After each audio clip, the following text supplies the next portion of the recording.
right, so I am Albrecht. Sally, Rachel, and I worked on this project together at the American Institute of Mathematics summer school on dynamics and data in COVID-19 modeling. This work was funded by the National Science Foundation. We are all PhD students at different schools. And I'm going to hand it off to Rachel to start us off, or to Sally, sorry. Yeah, hello everyone.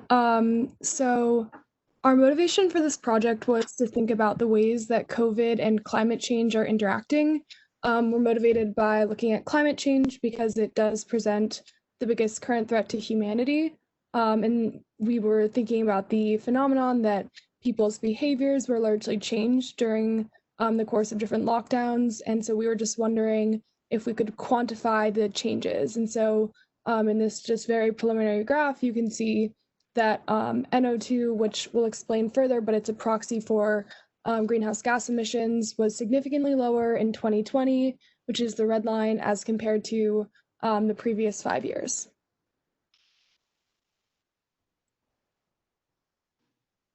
So then with this, we have several questions that we really wanted to investigate through our research.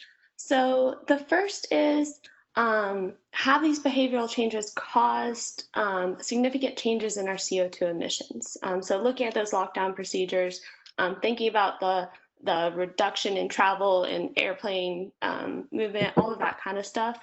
And then we also wanted to go in further and kind of see if we can correlate the intensity of the government lockdown with reduced emissions. So trying to figure out what behaviors cause the greatest reduction, if we see one, which we did, in these gases. So that's kind of what we were investigating through our research. So just a little background, because you're going to hear us, we're going to talk about wanting to look at carbon dioxide levels, but we're going to do this by looking at our nitrogen dioxide levels. So just a quick background, carbon dioxide is a greenhouse gas. You probably hear about it if you follow climate change stuff. It's a pretty good indicator of what is happening with respect to our climate, but it has some problems when we go to measure it directly. So it has what's called a long residence time, meaning it likes to hang out in our atmosphere for a very long time.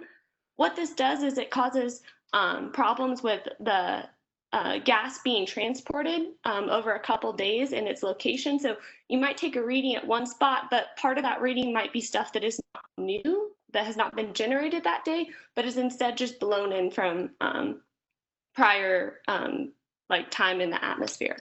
It also has large variability in its daily readings, which can cause some issues. So what we do instead is we like to use nitrogen dioxide as a proxy. It has a short residence time. It only stays in our atmosphere about 24 hours before it likes to react. So that takes away that drift problem that we have with CO2. And we can use it because similar sources emit CO2 and NO2. So things like power, when we generate power, you'll see that it puts out NO2 and CO2, and then we can determine a ratio between those two. So down here we have that some previous work, we had Konolov. He proposed a conversion method to kind of determine the ratio between our CO2 emissions and our NO2 emissions. And then using this, we could try to map back from our NO2 emissions to determine what our CO2 emissions look like on that day.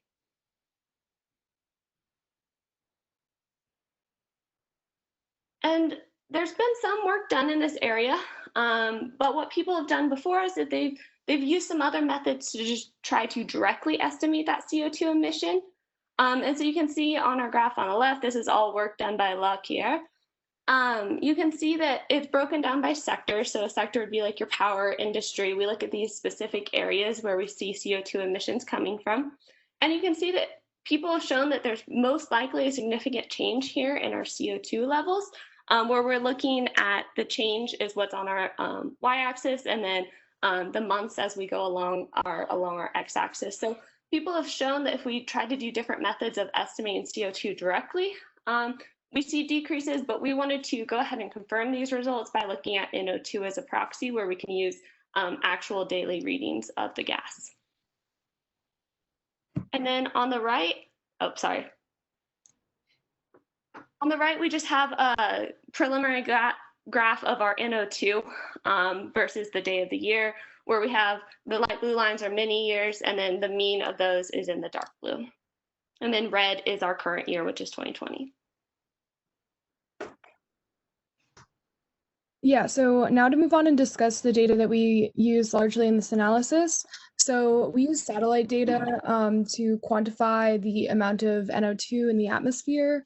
Satellite data has a lot of advantages, mainly that you have near universal coverage, meaning that we're not relying on any country or government to disclose their own emission readings, which can often be the case when you're looking at point source emission readings. So you can see here on the right, this is just 1 day's worth of data, but you're getting almost full coverage. And so over a period of just a couple of days, you'll get almost full coverage over all the land mass, which is mainly what we're interested in looking at. Also, the data for NO2 is very fine. So we have 0.25 degrees latitude by 0.25 degrees longitudinal boxes, meaning that we have pretty fine coverage and we can pretty easily attribute each box of data that we have to a specific country. We did a bit of data processing in order to make this usable. Notably, we use a 7-day rolling average when looking at the emissions for each country in order to account for unequal distribution of missing values, which could skew things. Obviously, if you have a lot more missing values over industrial locations, it could skew your country totals higher, things like that. And then also because we know that behavior changes on the weekends versus the weekdays largely, and so we wanted to factor that in. We also used another data source, which was used Google mobility data later in the presentation to try and do some attribution of the emissions to behaviors.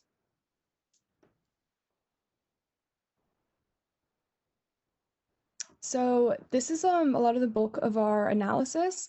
So what we did was we performed a paired t-test looking at each consecutive pair of years, so like 2015 to 2016. We performed a paired t-test to see if there's a statistically significant change in NO2 from 1 year to the next. And then we performed these t-tests on every pair of consecutive years from 2015 to 2020. This is all displayed in this chart right here. So the gray boxes represent no statistically significant change, meaning that emissions largely stayed the same from 1 year to the next across each country. The colored boxes represent countries where there was a statistically significant change, and further, the intensity of the color represents the percent change. So the more intense green, the larger decrease in emissions from 1 year to the next.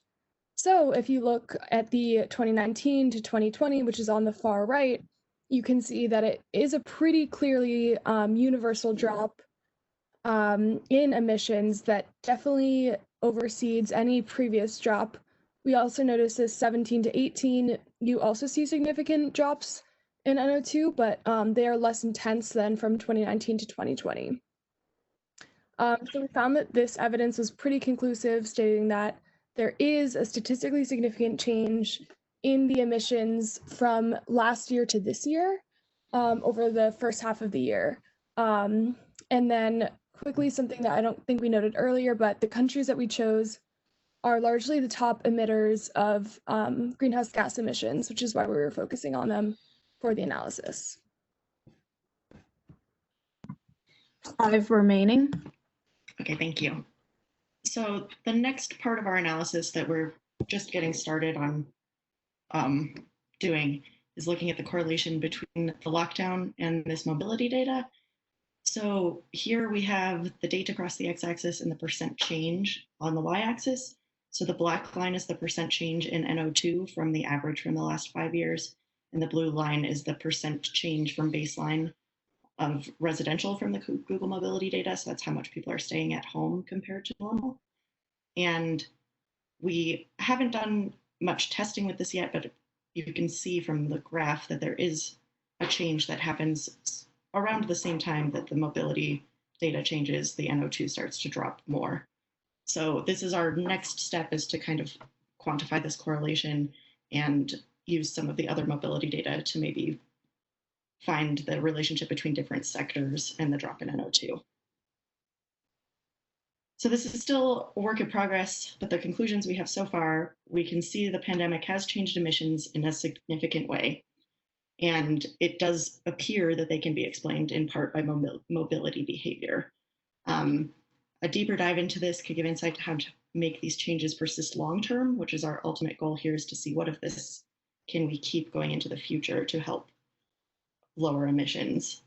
Our future work, we still need to formalize the lockdown to NO2 correlation, and then we need to determine that ratio relating the NO2 to CO2 measurements. We just want to thank our advisors from the AIM Summer School, Dick McGahey, Mary Silver, Mary Lou Zeman, as well as Jack O'Brien, who helped with this project, and my advisor, Doug Knitschke. So with that, we'll open it up for questions, comments, suggestions.